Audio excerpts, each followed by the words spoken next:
Agora falar um pouco de quais processos vocês fazem aí na Movida para evitar roubos, fraudes, né? Acho que já foi até um problema no passado isso para o setor, né? Quais Ó, atitudes em relação a isso? em 2017 a gente apanhou muito, né, sendo bem transparente, mas por outro lado foi bom que a gente aprendeu. Tá? Então, tem algumas vertentes muito importantes. Tem a primeira delas, que é o que a gente chama na entrada. Né? Então, o nosso motor de crédito e a nossa análise e modelos de propensão que a gente faz aqui melhoraram muito ao longo desse processo. Tá? Então, a gente usa toda a base de dados possível que vocês possam imaginar, desde Serasa, Boa Vista, a Nelway, além dos próprios dados que a gente gera aqui de hábitos dos nossos clientes. Então, isso tudo a gente vai lá, né, tem estatística por trás, tem algoritmo, a gente vai lá e consegue identificar qual é a qualidade do nosso cliente. E até, se for o caso, recusar, né, uma alocação. Isso é do lado da prevenção. Tá? Segundo, também do lado da prevenção, mas que ajuda no lado da recuperação, é a questão dos rastreadores. Então, eu cheguei aqui, a gente tinha talvez 5% da frota rastreada há 4 anos atrás, no RAC sempre. Hoje, é mais de 95%, se não me engano, o número já está perto de 98% da nossa frota tem rastreador. Mas o rastreador per si não adianta nada. A gente tem um time lá em Mogi, né, que acompanha a movimentação de cada um dos carros 24 horas por dia, 365 dias por ano. Então, se tem um carro indo para a fronteira do Brasil com a Bolívia, por exemplo, e tem algum tipo de movimento suspeito, a gente imediatamente aciona os nossos times, e aí vem a parte de recuperação e de campo, a gente aciona os nossos times de recuperação. Tá? Então, a gente tem hoje times de recuperação no Brasil todo, que atuam 24 horas por dia, de novo, 365 dias por ano, olhando para tudo que está acontecendo. Tá? Evidentemente que a operação não é perfeita, a gente, né, perde carro, mas o número é infinitamente inferior ao que a gente, em números proporcionais, óbvio, né, percentuais, do que a gente perdia em 17 e nos últimos 2 anos, em termos de inadimplência e dessas linhas, a gente tem colocado resultados na rua muito, muito competitivos. Tá? Legal, tá. Vamos falar de vantagens competitivas. Quais vantagens a empresa acredita ter em relação à concorrência? Escala, iniciativas digitais para os clientes? Quais vocês acreditam ter em relação à concorrência? Tem, primeiro, com relação à escala, sendo bem transparente, a gente é menor, por exemplo, do que a Localiza. Tá? Sim. Então, isso aí é um gap a ser fechado. Né? Isso aí, a vantagem está do lado deles. Entretanto, quando você olha aqui sobre algumas outras óticas, a gente acredita que tem vantagem. Exemplo, o nosso foco em pessoa física tem vários motivos. A gente acredita que é uma vocação, ao mesmo tempo em que é aquele segmento que paga o maior ticket. Né? É aquele segmento que é mais sensível ao nível de serviço, é mais sensível à fronteira digital, à experiência digital. Então, isso tudo a gente faz. Então, nós somos bastante digitais, a gente claramente a empresa mais inovadora do setor. A gente tem uma série de iniciativas voltadas para o cliente e nível de satisfação, inclusive do ponto de vista de gratificação. Então, tudo isso a gente trata de maneira muito, muito cuidadosa, que isso se transforma em fidelização, se transforma em preço, se transforma em resultado. Tá? Esse é um primeiro ponto. Estou falando sobre a ótica da receita. Sobre a ótica do custo, a gente tem a obrigação de ser o mais eficiente. Então, claramente, nós somos a empresa com a estrutura mais enxutinha, né, mais horizontal. E aí isso funciona muito bem porque a decisão aqui é muito rápida. Né? Então, a gente tem uma governança parruda, mas a gente entende que também, ao mesmo tempo, a gente consegue fazer tudo direito na forma adequada e correta e ser ágil ao mesmo tempo. Isso faz diferença, ou seja, a brincadeira que eu faço também é que a gente tem que ser sempre o primeiro a chegar para beber água limpa. Então, cada vez que a gente se movimenta na direção de um segmento novo, a gente consegue capturar alguma coisa que o concorrente ainda não viu. né? Exemplo recente foi o lançamento agora, semana passada, do que a gente chama de Movida Cargo, que é uma associação para alugar Fiorino para fazer a última milha de entrega dos grandes magazines, enfim, todo do e-commerce, né? O e-commerce, ninguém tem dúvida, é um negócio que vai crescer muito nos próximos anos aqui no Brasil, e a gente está botando um pezinho nesse crescimento. Tá, esse é um legal. exemplo de coisas que a gente faz. Legal, tá. Vamos falar dos principais riscos que vocês enxergam para a operação da Movida. É um setor alavancado, né? Deixa eu compartilhar a imagem da dívida aqui. É um setor que sempre trabalha alavancado. Comenta um pouco qual o patamar de dívida líquida e EBITDA vocês se sentem confortável. Como que vocês enxergam isso?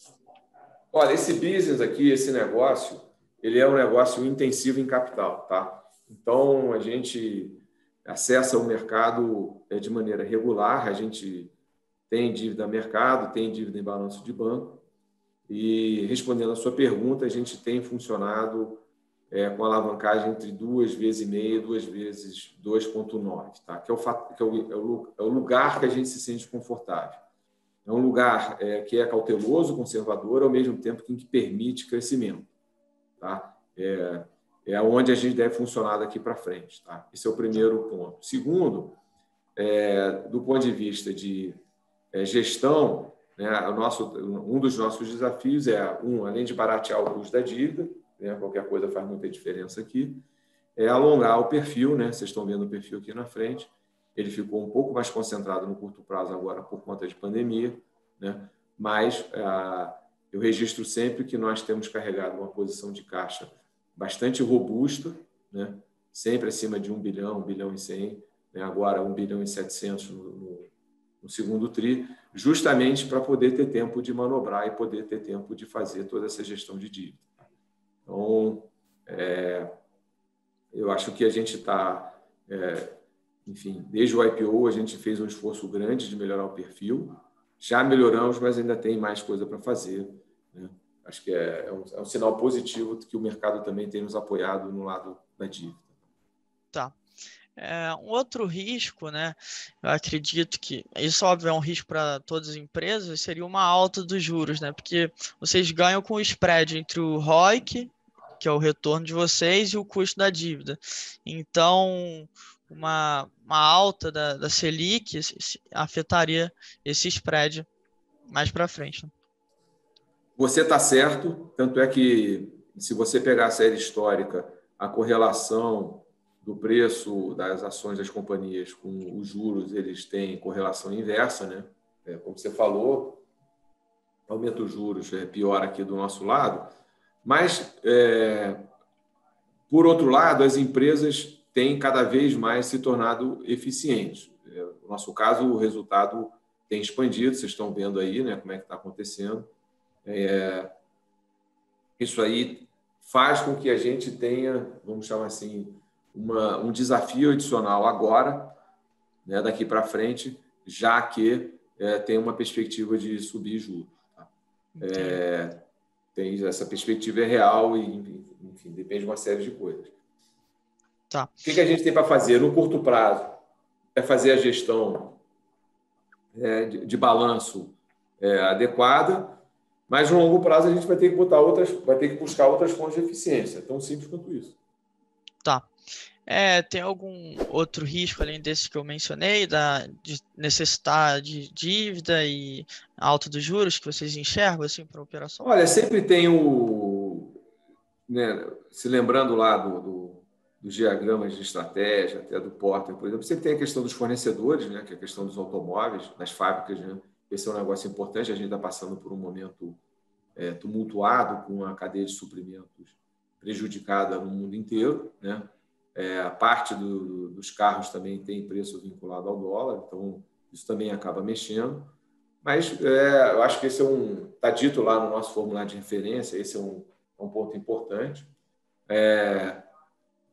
Mas olhando assim para o que a gente fez nos últimos 3 anos e meio e o que a gente olha para frente, eu diria assim, olha, do ponto de vista interno, nós temos trabalhado muito para sermos a melhor empresa de aluguel de carros para o cliente. Ainda temos muita coisa para fazer.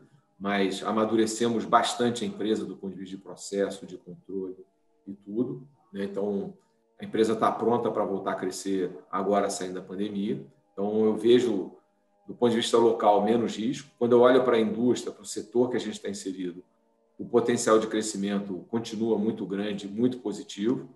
Então, isso também é positivo. E as maiores incertezas hoje estão essa outra camada de fora, que é desde como é que a economia brasileira e os juros, como você mencionou, vão se comportar daqui para frente e como é que isso eventualmente viria a impactar o nosso negócio e como é que o Brasil está inserido aí no mundo. Tá? Então, é uma mensagem positiva, porque a gente vê toda essa mudança de hábito, toda essa mudança cultural, tudo voltando e criando um mercado novo para as empresas de aluguel. Então, a gente cresceu mesmo durante a crise, mesmo durante a recessão da Dilma. Então, está tudo, enfim, de fato, todos os fundamentos têm funcionado a favor das empresas de aluguel. Tá? Legal. Acho que deu para abordar bem o modelo de negócio, a característica do setor, os riscos. Teria algum último ponto assim, que você gostaria de tocar, que eu não toquei? Ou... Eu acho o seguinte, esse setor, ele é um setor que está em transformação no mundo, né? O Brasil, ele tem algumas jabuticabas aqui que fazem com que a gente tenha boas empresas com rentabilidade. Então, o mercado brasileiro não é comparável sob o ponto de vista de rentabilidade nem ao mercado americano, nem ao mercado europeu. Tá? A gente tem uma expertise local, né? A gente opera em um país de dimensões continentais, uma complexidade tributária enorme, né? Então, eu acredito que seja uma das boas, vamos chamar assim, indústrias que o Brasil produziu. Tá? Como a gente ainda tem um espaço muito grande para crescer, mesmo dentro do Brasil, pelo pouco conhecimento do aluguel, a gente está muito otimista. Tá? Então, é uma visão positiva para os próximos anos. A gente acredita que dá para fazer parecido com o que a gente fez. Ou seja, nós dobramos a companhia nos últimos 3 anos, né? A gente acredita que nos próximos 3 anos a gente consegue dobrar a companhia de novo. Então, tá, legal. Estamos bem satisfeitos. Legal. Queria agradecer ao senhor, a Silvana, que agendou a entrevista, a Camila também, que estava aqui no início, né, conversando antes da gente estar gravando. Então, muito obrigado. Antônio, obrigado, e só o senhor é que não precisa. Tudo bem. Obrigado a você que assistiu. Obrigado a você que assistiu até agora.